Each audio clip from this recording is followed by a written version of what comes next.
नवा अध्याय निशुंभ वध। ओम राजा बोले, हे ऋषि श्रेष्ठ, आपने रक्त बीज के वध से संबंध रखने वाली देवी चरित्र का यह अनोखा महात्म्य मुझे सुनाया।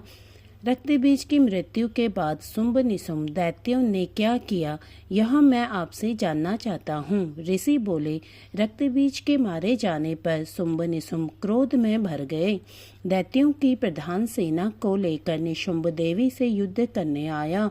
महापराक्रमी शुंभ भी सेना सही चंडिका देवी को मारने के लिए आगे बढ़ा। शुंभ और निशुंभ का देवी की ओर देवी से घोर युद्ध हुआ। दोनों भाई शुंभ निशुंभ देवी पर इस प्रकार बाण को छोड़ने लगे मानो मेघ वर्षा कर रहे हों। देवी ने असुरों द्वारा छोड़े गए बाणों को अपने बाणों से काट डाला और अपने शस्त्रों की वर्षा से उनको चोट पहुंचाई। निशुंभ ने तेज धार वाली तलवार और चमकती ढाल लेकर देवी के वाहन सिंह के मस्तक पर वार किया। इस प्रकार देवी ने क्षुप्र नामक बाण से निशुंभ की तलवार काट डाली और उनकी ढाल के जिसमें 8 चांद जड़े थे टुकड़े टुकड़े कर डाले। ढाल और तलवार के कट जाने पर निशुंभ ने शक्ति का प्रहार किया, जिसके देवी ने अपने चक्र से 2 टुकड़े कर दिए। निशुंभ मारे क्रोध के जल भुन गया और देवी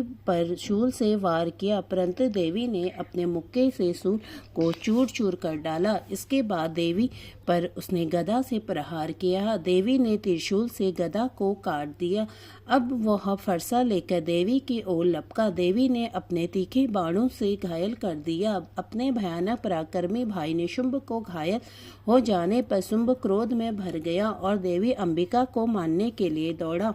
शुंभ रथ पर बैठा था, उसके 8 भुजाएं थी, उनमें भयंकर शस्त्र शोभ्यमान थे। वह अपनी भुजाओं से सारे संसार को ढांपकर शोभ्यमान हो रहा था। देवी ने शुंभ को देखकर शंखनाद किया तथा अति दुस्साह धनुष की प्रचंडता का शब्द किया। अपने घंटे के शब्द से चारों दिशाएं भर दी। उनकी आवाज से असुर सेना का तेज नष्ट हो गया।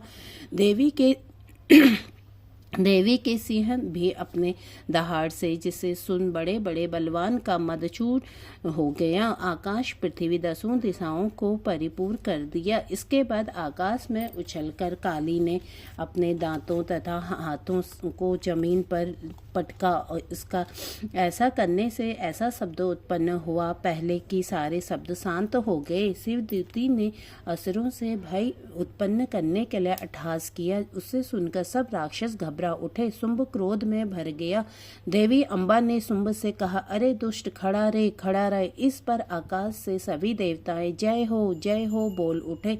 शुंभ ने वहां आकर ज्वालाओं से युक्त एक भयंकर शक्ति छोड़ी, जिसे देवी ने अपने मोहलका नामक राक्षस नामक शक्ति से काट डाला। इस पर शुंभ ने सिंहनाद किया, जिसे तीनों लोग गूंज उठे और सिंहनाद का इतना घोर शब्द हुआ कि उसने पहले के नाद को दबा दिया। शुंभ द्वारा चलाए गए बाणों को देवी ने तथा देवी द्वारा चलाए गए बाणों को शुंभ ने काट दिया। क्रोध में भरकर देवी चंडिका ने शुंभ पर त्रिशूल चलाए, जिससे मूर्छित होकर वह पृथ्वी पर गिर पड़ा। जब वह उसकी मूर्छा दूर हुई तो वह हाथ में धनुष लेके देवी अम्बा, देवी काली और सिंह को घायल करने लगा। इसके बाद शुंभ ने 10,000 भुजाएं धारण कर चक्रादि आयुधों से देवी को आच्छादित कर दिया। दुर्गम विपत्तियों का विनाश करने वाली देवी ने क्रोध में भरकर उस सब चक्रों तथा बाणों को अपने चक्र तथा बाणों से काट दिया। असुर सेना से घिरा हुआ निशुंभ बड़ी तेज से गदा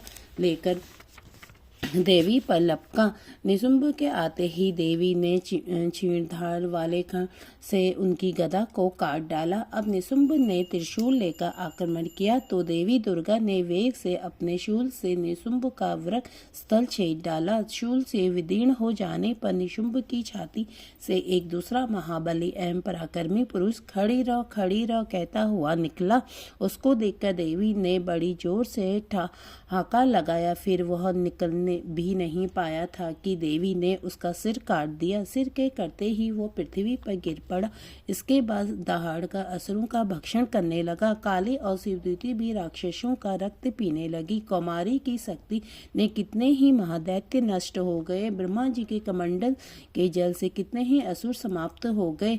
कई दैत्य महेश्वरी के त्रिशूल से विदीर्ण होकर पृथ्वी पर गिर पड़े और कई बाराही के प्रहार से छिन्न भिन्न होकर धराशयी हो गए। वैष्णवी ने भी अपने चक्र से बड़े बड़े महापराक्रमियों का कचूमर निकालकर यमलोक पहुंचा दिया। ऐन्द्री के हाथ से छूटे हुए ब्रज द्वारा कितने ही राक्षस यमपुरी पहुंच गए।